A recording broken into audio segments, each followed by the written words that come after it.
여러분 안녕하세요. 스파르타 신토익 스타트의 강의를 맡고 있는 박선영 강사입니다. 자, 여러분들 지난 시간에 우리 RC 어떻게 공부해야 잘 공부할 수 있을지 체계적인 패턴들을 다 공부를 해봤죠. 거기에 맞춰서 오늘은 계획에 따라 첫 번째 유닛 품사부터 차분히 공부해 보도록 해보겠습니다. 자, 일단 품사에 대한 개괄적 설명부터 같이 확인해보고 넘어가 보도록 해보겠습니다. 같이 한번 확인해 볼까요? 자, 우리 품사라는 것은 일단 처음부터 우리가 이해하기 힘든 문법 용어이기 때문에 여러분들이 좀 힘드실 수 있는데요. 사실상 모든 문법 용어는 한자 용어이기 때문에 그 뜻을 풀어보시면 되게 쉽다라고 말씀을 드린 바가 있습니다. 자, 품사의 품이라는 것은 우리 예전에 역사 시간에 배운 적이 있을 거예요. 신라시대의 골품제도라는 그 품과 거의 일맥상통하는 의미를 갖고 있는데요. 골품은 신분제도를 의미하지만 사실상 신분이라는 것 자체가 하는 역할에 따른 구분의 의미도 있기 때문에 품사라는 것의 품은 그 말의 기능이다 라고 생각해 보시면 좋을 것 같습니다.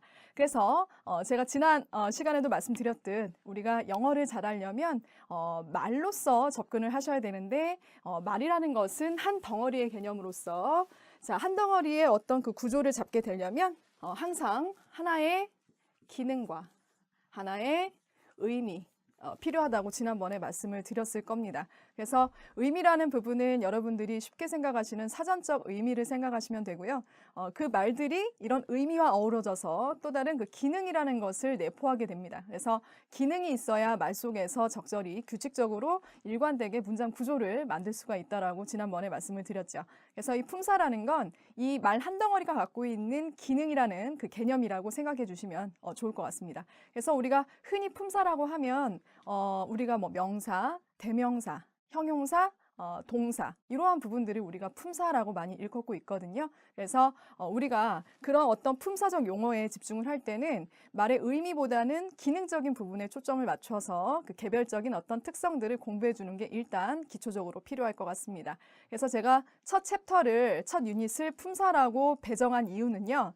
그 말 한 덩어리의 기초 개념을 만들기 위해서는 그 하나의 기능이 일단 개별적으로 갖추어져야 하기 때문에 제가 품사편을 가장 앞 유닛으로 배치를 해놨다는 걸 이해해 주셨으면 좋겠습니다. 더불어서 우리 책에는 유닛마다 인트로라는 어떤 페이지가 따로 있어서 우리 학생들이 좀 더 우리말과 멀지 않게 영어를 이해할 수 있는 어떤 근거들을 다 제시해 놨으니까 차분히 방송과 함께 여러분들이 따로 학습을 해서 갖추어 주시면 좋을 것 같습니다. 자, 그러면 바로 우리가 배워야 될 그 개별성의 기초, 기능이라는 것에 대해서 하나하나 일단 우리가 인트로 방식으로 첫 유닛에서 한번 이해해 보도록 해보겠습니다. 자, 보시면 일단 가장 흔하게 볼 수 있는 게 명사일 거예요. 자, 명사라고 하면 여러분도 쉽게 정의를 내리실 수 있죠. 명사라는 것은 우리가 흔히 이름명이라고 해서 보시는 바와 같이 사람이나 사물의 이름을 나타내는 기능의 말이다 라고 우리가 흔히들 알고 있습니다.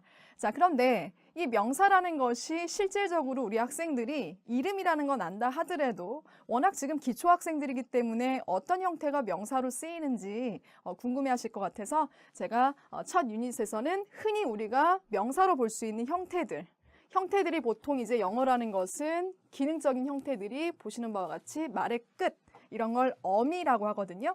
어미에서 기능을 어느 정도 보여주게 됩니다.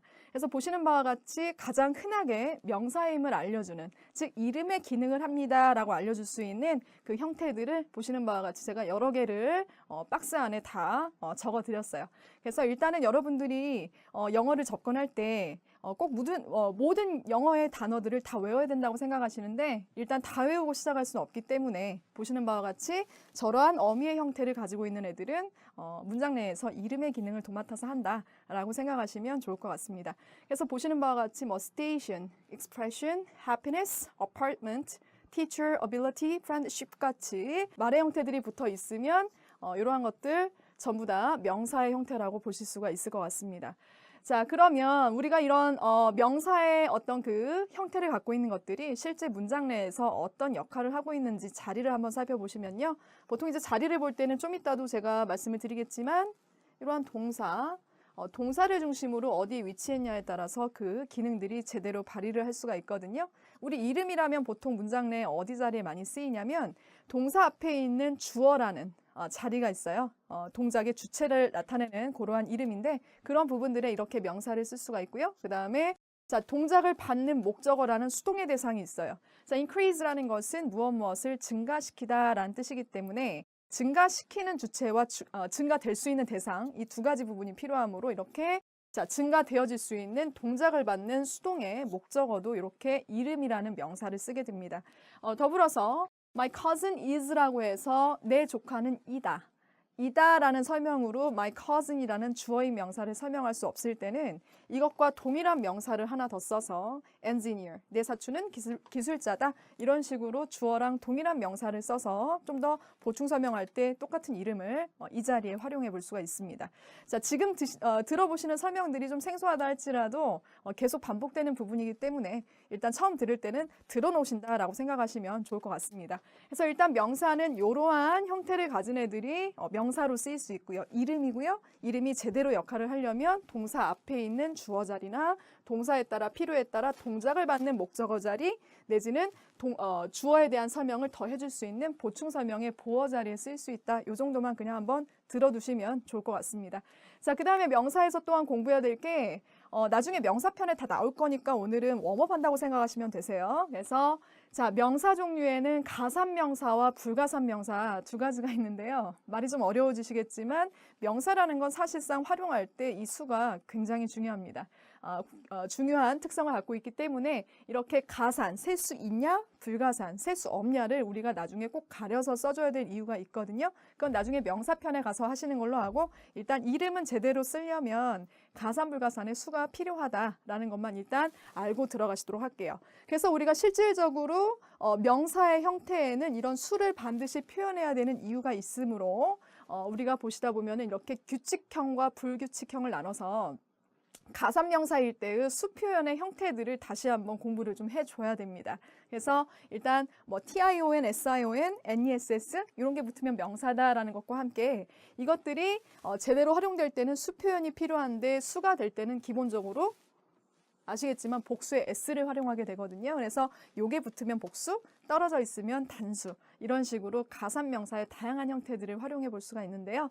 s가 붙을 때도 이렇게 일반적인 형태들로 그냥 바로 뒤에 붙는 게 있는가 반면에 보시는 바와 같이 취, 쉬, 스로 끝나는 이러한 명사들은 뒤에 s를 붙이기에 발음이 겹침으로 es를 붙여서 sees 이런 식으로 발음한다라는 규칙 정도는 여러분들 기초적으로 알 필요가 있을 것 같습니다. 그래서 뭐 보시는 바와 같이 bench로 끝났는데 cheese 이렇게 우리가 발음하기가 힘들잖아요. 그래서 e를 넣어서 발음을 좀 구별시켜 준다는 거. benches 이런 식으로 dishes 이렇게 그 다음에 city라는 y로 끝나는 그런 명사들에는 i로 고치고 es를 붙인다.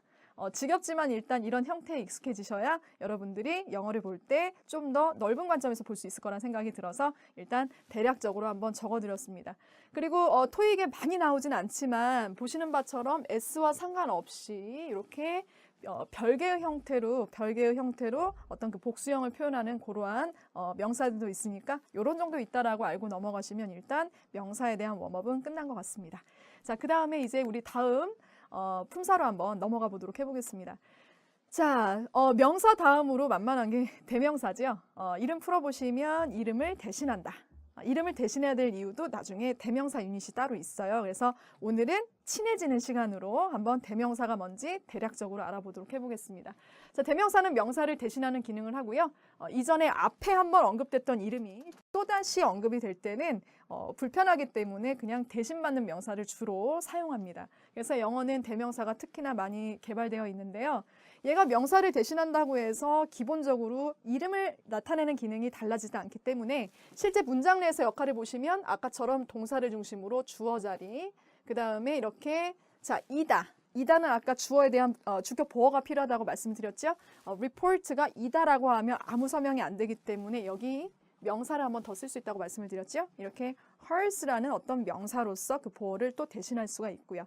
그 다음에 보시면 should believe in 이 동사는 무엇을 믿단데 믿을 대상이 필요하죠. 믿어질 대상 그 자리에 이렇게 앞으로 배운 myself와 같은 이런 다양한 대명사들이 명사를 대신해서 실제 그 자리를 같이 쓸 수 있다라는 점을 이해하시면 좋을 것 같습니다. 자, 그래서 이런 식으로 대명사도 사실 명사를 대신하기 때문에 기능적으로 큰 차이는 없는데 대신하다 보니까 살짝 달라지는 점, 달라지는 점에 따라서 사실 인칭과 제기와 지시와 부정과 같은 다양한 대명사의 특징으로 분류가 가능합니다. 사실 명사는 대신받은 게 아니기 때문에 이렇게 네 가지의 대명사 형태가 따로 있을 수가 없었죠. 하지만 대명사 같은 경우에는 보시는 바와 같이 전부 다 명사를 대신하면서 대신하기 때문에 생기는 어떤 특성 때문에 네 가지의 대명사의 형태를 우리가 구분지어서 특성별로 배울 필요가 있습니다. 이 역시도 여러분들 나중에 대명사 유닛 가서 꼼꼼히 한번 배우도록 해볼 거예요. 그래서 대략 살펴보시면 인칭 대명사라는 것은 명사를 대신받을 때 사람을 대신 칭하는 특성이 있는 대명사를 인칭이라고 하고요.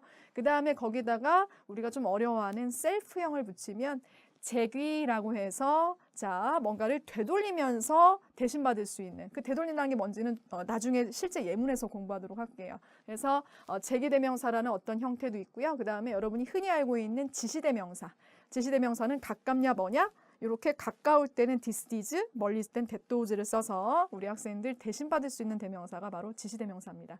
아시겠죠? 그래서 사실상 명사는 뭐 가까운 거 먼 거 표시하지 않기 때문에 이런 특성이 필요 없겠죠. 하지만 대신하기 때문에 이런 특성이 생기기 때문에 대명사 편에서는 명사와 동일하지만 약간의 이런 차이들을 공부해주면서 여러분들이 대명사의 활용을 이해하시면 됩니다. 그래서 대명사도 대략 요렇다라고 볼 수가 있을 것 같아요. 자, 그 다음에 세 번째 품사로 넘어가시면 형용사라는 게 있습니다. 사실상 형용사도 여러분들이 정의 정도는 가볍게 알고 있습니다. 방금까지 배웠던 명사들을 꾸며주는 말이다. 수식하는 말이다 정도로 알고 있는데요.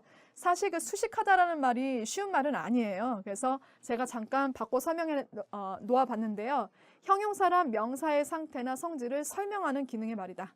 라고 좀 더 쉽게 얘기해 볼 수가 있을 것 같습니다. 예를 들면 bad boys라고 할 때 boys가 우리가 배웠던 명사고 그 앞에 있는 bad가 그걸 꾸미는 형용사죠. 그래서 꾸민다, 수식한다 하지만 사실상 더 정확한 의미로서 boys의 성질이 나쁘다라는 특성으로 우리가 이해할 수 있으므로 좀 더 우리가 꾸준한 이해를 위해 앞으로는 수식하다보다는 상태와 성질을 나타낸다. 이것을 수식어로서 우리가 정리해 두시면 공부하실 때 훨씬 더 잘 정리가 되실 것 같습니다. 일단 그런 게 형용사고요.